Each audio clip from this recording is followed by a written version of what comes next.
Most investors sell too soon. Stock hits all-time highs, they trim. Great earnings, they lock in profits. They call it discipline. I call it fear disguised as strategy.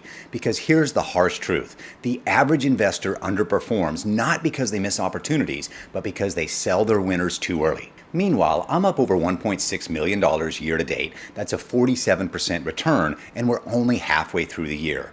I didn't get there by selling my best investments. I got there by pressing when the setup is right. Right now, two of my largest positions, Palantir and Nvidia, are breaking out, and I'm still overweight, still pressing, still buying. And if that sounds reckless, good. That means this video will challenge your assumptions and force you to look at risk, conviction, and performance through a different lens. Let's get into it. Everyone's watching the price, but the price is just the scoreboard. What matters is the momentum underneath, and Palantir has it.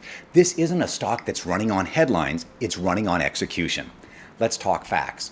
Palantir is up over 400% year over year. The company's artificial intelligence platform is gaining real traction, not just in the government sector, but in enterprise deals globally. The U.S. Navy Project Stargate, commercial boot camps where companies onboard in days, this is adoption at scale. What changed? They stopped selling just data tools and started delivering full-stack AI solutions. That pivot turned them from a niche government vendor into a global AI infrastructure player. Financials, they're clean. They're forecasting $3.5 billion in revenue this year with 18.3% net margins and free cash flow margins over 42%. That's elite. And now they've been added to the S&P 500, which forced institutional funds to buy in. That's more volume, more exposure, and more pressure on shorts. You want technicals? The stock just broke to new all-time highs at $150.62, shattering its previous record. That's not random noise, that's breakout behavior. The bottom line, Palantir isn't just showing up on CNBC, it's showing up on balance sheets, on contracts, and on the screens of every fund manager chasing AI alpha. And if you're still on the sidelines thinking it's overvalued, you're missing the point. Expensive stocks get that way for a reason, and right now this one's earning it. Most people think technical analysis is guessing, drawing lines, hoping something works. That's not how I invest. I wait until the setup is undeniable when technicals and fundamentals line up like a freight train. And on Monday, that's exactly what happened with Palantir. I posted a trade alert to sell a cash-secured put, the July 2025 expiration, $143 strike price, $1.75 in premium, which is $175 per contract. The reason? Palantir was sitting in a textbook momentum squeeze. Tight range, clear consolidation, everything pointed to a move. And the moment it closed above 148.22, it confirmed. That same trade captured 43% of its total premium just hours later. The signal was that strong. And if you want to try my TradingView indicators for free, there's a link in the description. Now, in this case, I played it with options, but let's be clear. If you don't trade options, that same breakout was a buying opportunity, and buying the stock outright would have delivered even larger gains in that same time window. The key is simple. Understand the bullish thesis, then play it in a way that fits your style. I love using options to stack cash flow and juice returns, but my biggest gains this year, they're from owning great stocks long term. That's what compounds, that's what scales. And yes, these trade alerts are shared in real time inside my Patreon. No delay, no hindsight. Most people think Nvidia has peaked. It's too big to keep growing. The run is over. It can't possibly go higher. That thinking is exactly why most investors miss the biggest wealth building plays of their lives. Here's the reality. Nvidia didn't just hit $4 trillion in market cap because of hype. It got there by scaling faster and more profitably than any company in the world. Revenue exploded from $27 billion to $130 billion in 2 years. Net profit margin, over 51%. Free cash flow margin, nearly 49%. That's not growth, that's absolute domination. And if you think the AI wave is already priced in, think again. The global AI market is still in the early innings. It's expected to grow from $300 billion to over $2 trillion in just a few years. Nvidia sits at the top of that funnel, selling the infrastructure everyone else needs to play the game. They're not just riding demand, they're creating it. New chips, new architectures, new performance curves, and every major company racing into AI has to pay Nvidia to get there. That's pricing power, That's a moat. That's a tax on innovation. And even the market cap milestones tell a story. After hitting $1 trillion, the stock jumped 12% in the following month. $1.5 trillion, up 28%. $2 trillion, up 9%. $3 trillion, up 3%. This isn't a one-time event. It's a pattern. The bigger it gets, the more money that chases it. The bottom line, NVIDIA is not a bubble. It's the backbone of a global transformation. And when you see it for what it really is, $4 trillion isn't the top. It's just another checkpoint. And earlier this year, NVIDIA got blindsided. The US government pulled the rug out from under them, yanked their approval to sell high-performance AI chips to China, and overnight, billions in revenue vanished. NVIDIA was forced to write off $5.5 billion in forecasted sales. The market didn't hesitate. The stock got punished. Now, here's the question. If losing that revenue crushed the stock, what happens when it comes back? Because that's exactly what's happening now. This week, Washington reversed course and gave NVIDIA the green light to resume H20 chip sales into China. And they didn't just open the door, they kicked it wide open. NVIDIA is already filing new licenses and rolling out a custom-designed processor tailored to Chinese AI markets, including smart factories and logistics. This isn't hypothetical. Major buyers like Tencent, Alibaba, Baidu, and DeepSeek are back in the funnel. These were multi-billion-dollar clients NVIDIA had to pause. Now they're active again. And here's what many people are missing.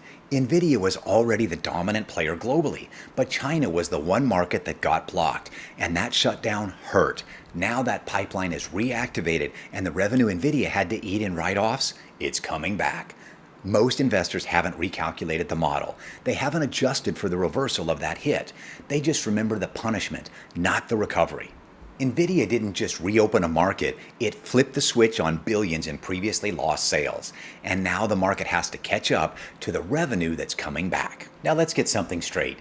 Every stock has risk, every company has critics, and both Palantir and Nvidia are lightning rods. But here's how I break it down. Both sides of the story, no fluff. First, the Palantir bull case. They're locking down massive federal contracts and expanding fast in commercial AI. Revenue forecast is $3.5 billion this year with strong margins and strong free cash flow. The AIP platform is sticky, customers are onboarding in days and integrating into core operations. And here's the Palantir bear case. The stock looks expensive. Forward PE over 250. That scares off some institutions. Still reliant on government deals. If federal budgets tighten, growth slows. And dilution from stock-based compensation is still a red flag. The verdict? The valuation is high, no question, but the momentum is real. The breakout is confirmed, and with 400% plus gains in 12 months, the market is rewarding execution, not theory. This is a high-risk, high-reward AI compounder, and I'm bullish. And now let's go over the NVIDIA bull case. They own the AI infrastructure stack and now have access to China again. Their revenues exploded from $27 billion to $130 billion in just 2 years. Net profit margins over 50%. They're not waiting for AI to happen, they're building it. And here's the NVIDIA bear case. The valuation feels rich. Their PE is near 53. Some think the $4 trillion cap is a ceiling. AI budgets could tighten if rates stay high or the economy slows. And competitors are circling. AMD, Intel, even hyperscalers trying to go vertical.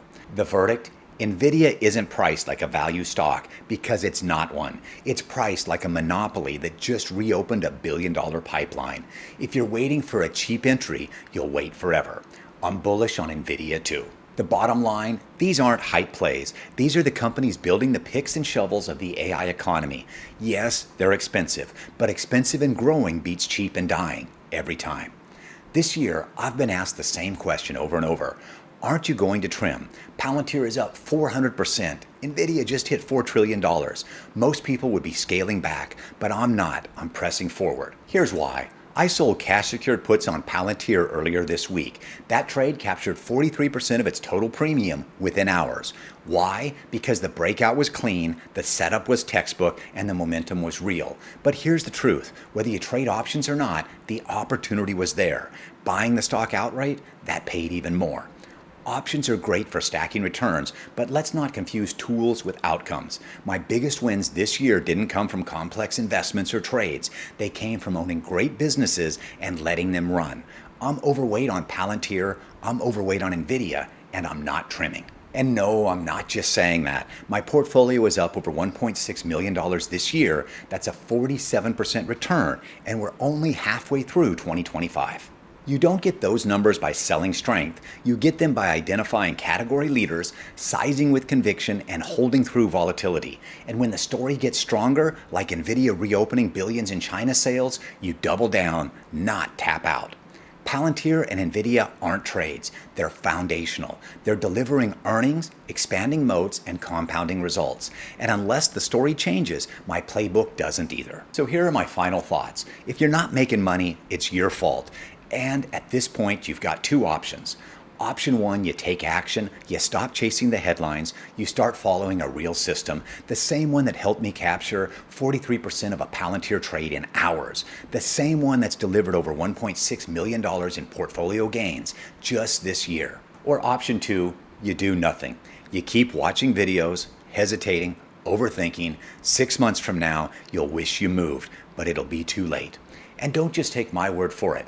Tina watched my CoreWeave video, bought shares, and literally woke up to over $3,000 in profits the next trading day, all from a simple swing trade. Total gains across her positions, over $4,500 in just one trading day. That's what happens when you execute with clarity. Inside my Patreon, I give you real-time trade alerts, not summaries, not recaps, but actual setups when they trigger. Daily market breakdowns, what's moving, why it matters, and how to act, and the exact strategies I use to grow accounts and generate consistent returns, even in choppy markets. You've seen the plays, you've seen the numbers, you've seen the results. Now the only question left is, are you going to use it?